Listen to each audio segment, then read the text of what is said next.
नमस्कार, मैं हूँ वंदना पांडे और आप जैसा कि जानते हैं कि कुछ गपशप हो जाने हम आपके साथ होते हैं और हम और आप एक साथ होकर के आपस में बातचीत करते हैं। तो आज कुछ ऐसा ही टॉपिक है हमारे पास, क्योंकि आज बात करेंगे मीडिया से संबंधित, क्योंकि हम मीडिया से ताल्लुक़ रखते हैं। तो जाहिर सी बात है आज हम इसी टॉपिक पर बात करेंगे, क्योंकि जिस तरह से सुप्रीम कोर्ट का फैसला आया मीडिया से रिलेटेड, तो मुझे लगा कि आप तक वो बात पहुंचा देनी चाहिए, क्योंकि आप लोग तो सोशल मीडिया और विजुअल मीडिया यानी कि इलेक्ट्रॉनिक मीडिया से हमेशा संपर्क में रहते हैं, क्योंकि आप टीवी चैनलों को देखना ज़्यादा पसंद करते हैं। लेकिन आज को उसी से संबंधित मैं आपसे बात करूंगी, क्योंकि जो सुप्रीम कोर्ट का फैसला भी बीते 2 दिन पहले आया था, उसको सुन करके हर किसी के पैरों तले ज़मीन भी खिसक गई। क्योंकि जिस तरह से लगातार टीवी डिबेट आप देख रहे थे, भड़काऊ भाषण देख रहे थे, तो उसी पर रोक लगाने के लिए सुप्रीम कोर्ट ने एक बड़ा फैसला सुनाया है विजुअल मीडिया को लेकर के, इलेक्ट्रॉनिक और सोशल मीडिया को लेकर के। इलेक्ट्रॉनिक और सोशल मीडिया को लेकर के सुप्रीम कोर्ट ने कहा है कि हेट ऑफ स्पीच बंद कर दे। कोई भी विजुअल मीडिया इस तरह के कोई भड़काऊ भाषण को बढ़ावा नहीं दे सकता।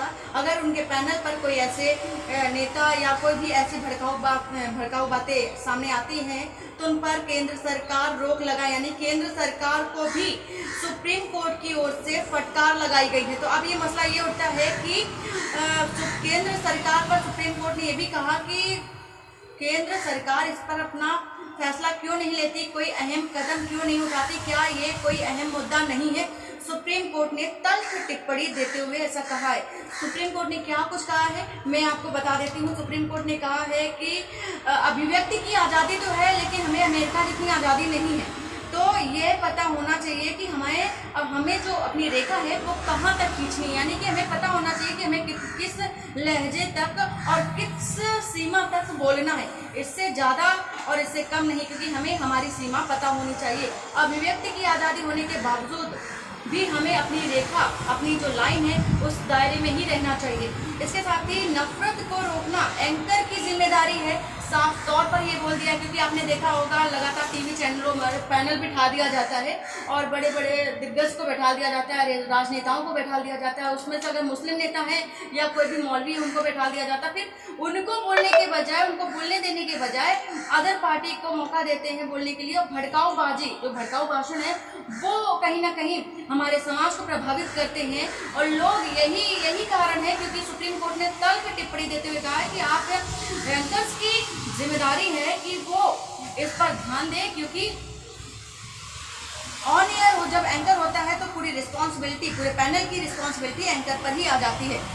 और इसके साथ ही सुप्रीम कोर्ट ने और क्या कहा है कि अभिव्यक्ति की स्वतंत्रता तो जरूरी है, लेकिन टीवी पर अभद्र भाषा बोलने पर आज़ादी नहीं है। और इसके साथ ही उन्होंने कहा कि ऐसा करने वाले यूनाइटेड किंगडम में भी अगर ऐसा किया गया था, तब उस पर भी जुर्माना लगाया था, वो भी भारी भरकम जुर्माना किसी एक टीवी चैनल पर लगाया गया था। तो जाहिर सी बात है कि सुप्रीम कोर्ट ने जिस तरह से ये फैसला सुनाया है, हर किसी के जहन में अब यही बात रह गई है। और सवाल बहुत सारे उठते हैं कि ऐसा क्या हो गया था, सुप्रीम कोर्ट को क्यों ऐसे फैसले सुनाने पड़ गए, क्यों केंद्र सरकार इस पर रोक नहीं लगा रहा है। और वहीं जब सुप्रीम कोर्ट का फैसला आया तो जो केंद्रीय मंत्री अनुराग ठाकुर है, उनकी भी बयानबाजी आपने सुनी होगी। वो भी जो गोली मारो का जब दिल्ली में दंगा हुआ था, तो अनुराग ठाकुर ने गोली मारो ऐसा भड़काऊ बयान दिया था, जिस पर उन पर एफआईआर भी दर्ज करवाई गई थी, उन पर जांच कराने की भी मांग की गई थी। लेकिन बावजूद इसके ऐसा कुछ हुआ नहीं था उन पर। लेकिन